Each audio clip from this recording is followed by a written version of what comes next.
اعوذ باللہ من الشیطان الرجیم، بسم اللہ الرحمن الرحیم۔ سورۃ الملک آیہ نمبر 7۔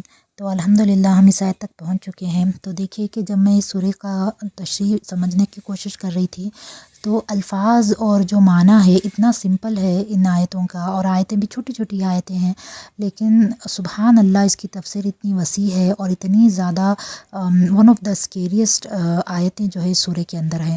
اب مثلاً اسی آیت کو لے لیجئے جو اب آج ہم کرنے والے ہیں، اس میں جو ہے جہنم کا ذکر کیا گیا ہے کہ جہنم جو ہے بہت زیادہ غصے میں ہوگی اور پھٹی جا رہی ہوگی، دہل رہی ہوگی۔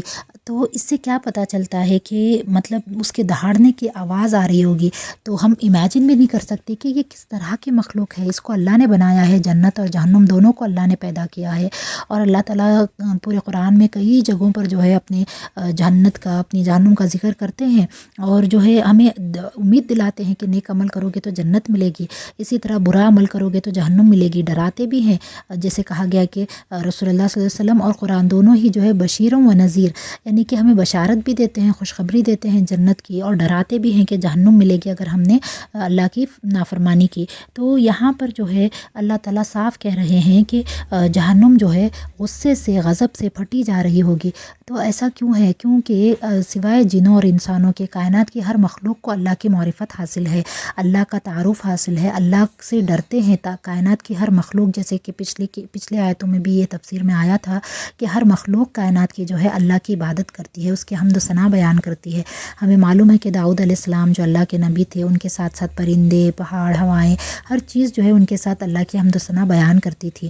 تو یہاں پر بھی جو ہے اگر ہم دیکھیں گے تو ان آیتوں میں بھی ہم نے پچھلی آیتوں میں دیکھا کہ اللہ نے کیسے اپنی کائنات کو بنایا ہے، کس طرح سے اللہ نے جو ہے چاند سورج بنائے ہیں۔ تو یہ تمام مخلوق اللہ کو جانتی ہے، پہچانتی ہے، اور اللہ کی فرما برداری کرتی ہے، اپنے حدود میں رہتی ہے۔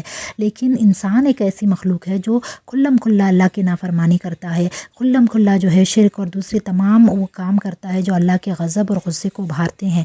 تو جہنم کو اس بات سے غصہ آ رہا ہے کہ جو ہے اس کے اندر ایسے انسانوں کو ڈالا جا رہا ہے جنہوں نے اللہ کی نافرمانی کی ہے۔ جیسے کہ ایک فی ظلال القرآن کی تفسیر میں نے دیکھا کہ مولانا بتاتے ہیں کہ کس طرح سے جو ہے کائنات کی دوسری مخلوقات انسان کو دیکھتی ہیں اور اس پر افسوس کرتی ہیں، اس پر غصہ بھی ہوتی ہیں کہ یہ جو ہے کیسی مخلوق ہے جو اللہ کی نافرمانی کر رہا ہے۔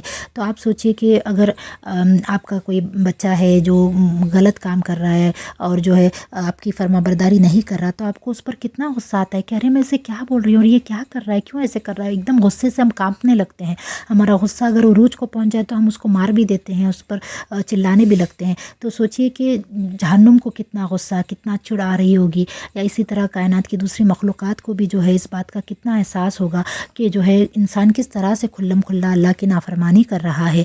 تو اس آیت سے یہ بات صاف پتہ چلتی ہے کہ جہنم کوئی معمولی جگہ نہیں ہے، نہ ہی کوئی معمولی ٹھکانہ ہے۔ وہ جو کچھ بھی ہے وہ زندہ ہے، اور ایک ایسی چیز ہے، ایک ایسا ایلیمنٹ ہے وہ جو چیزوں کو محسوس کرتا ہے۔ یعنی غصہ جو ہے ایک فیلنگ ہے اور ایک طرح کا ایک ایموشن ہے جو جہنم ظاہر کر رہی ہے، جو جہنم فیل کر رہی ہے، غصے کو دکھا رہی ہے، غصے سے، غضب سے جو ہے پھٹی جا رہی ہے۔ تو اس سے یہ صاف پتہ چلتا ہے کہ جہنم جو ہے ایک ایسی اینٹیٹی ہے جو زندہ ہے، گویا کہ وہ ایک انسان کی فیلنگ کو جو ہے جس طرح سے انسان فیل کرتا ہے اسی طرح جو ہے وہ چیزوں کو فیل کر رہی ہے، اور جو ہے چیخ رہی ہوگی، بدترین آوازیں نکال رہی ہوگی اور دہاڑ رہی ہوگی۔ تو ہم شاید ہی اس چیز کو تصور کر پائیں، لیکن بس میں اللہ سے دعا کروں گی کہ اللہ ہمیں اور ہمارے آنے والی قیامت تک کی نسلوں کو جہنم سے، اس کے آگ سے، اس کے غضب اور غصے سے، اس کے جو ہے ٹھکانے سے، ایسے ٹھکانے سے اللہ تعالیٰ ہمیں بچا کر رکھے۔ اللہم اجرنی من النار، اللہم اجرنی من النار، اللہم اجرنی من النار۔ یہ وہ بدترین ٹھکانہ ہے جس کے بارے میں جو ہے قرآن مجید میں جگہ جگہ بتایا گیا ہے کہ کیا ہی برا ٹھکانہ ہے۔ تو ہمیں اپنے آپ کو اس سے بچانے کی کوشش کرنی ہے اور اپنے اولادوں میں بھی اس کا شعور پیدا کرنا ہے انشاءاللہ۔